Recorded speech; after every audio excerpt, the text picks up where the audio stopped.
বিএনপিও ভারপ্রাপ্ত চেয়ারম্যান তারেক রহমানের নামে অপপ্রচারের প্রতিবাদে বাগেরহাটে বিক্ষোভ মিছিল করেছে যুবদল। বৃহস্পতিবার বিকেলে শহরের স্বাধীনতা উদ্যান থেকে এই মিছিলটি শুরু হয়। বিস্তারিত দেখুন শেখ রাকিবুল হাসানের তথ্যচিত্রে। জেলা ছাত্রদলের সাবেক সভাপতি ও যুবদল নেতা ইমরান খান সবুজের নেতৃত্বে আয়োজিত মিছিলটি শহরের প্রধান সড়ক প্রদক্ষিণ করে কেন্দ্রীয় বাস স্ট্যান্ডে গিয়ে শেষ হয়। এতে কয়েক হাজার নেতাকর্মী অংশ নেন। তারা বিএনপির প্রতিষ্ঠাতা শহীদ রাষ্ট্রপতি জিয়াউর রহমান, চেয়ারপারসন বেগম খালেদা জিয়া ও তারেক রহমানের ছবি সংবলিত প্ল্যাকার্ড বহন করেন। বক্তব্যে যুবদল নেতা ইমরান খান সবুজ বলেন, বিএনপি একটি নির্বাচনমুখী দল, সবসময় জনগণের পাশে ছিল এবং থাকবে।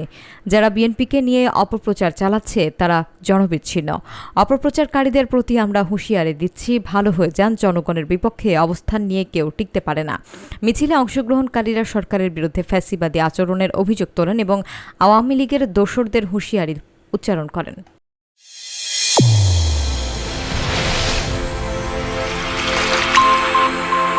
চ্যানেল A1 হৃদয়ের স্পন্দন।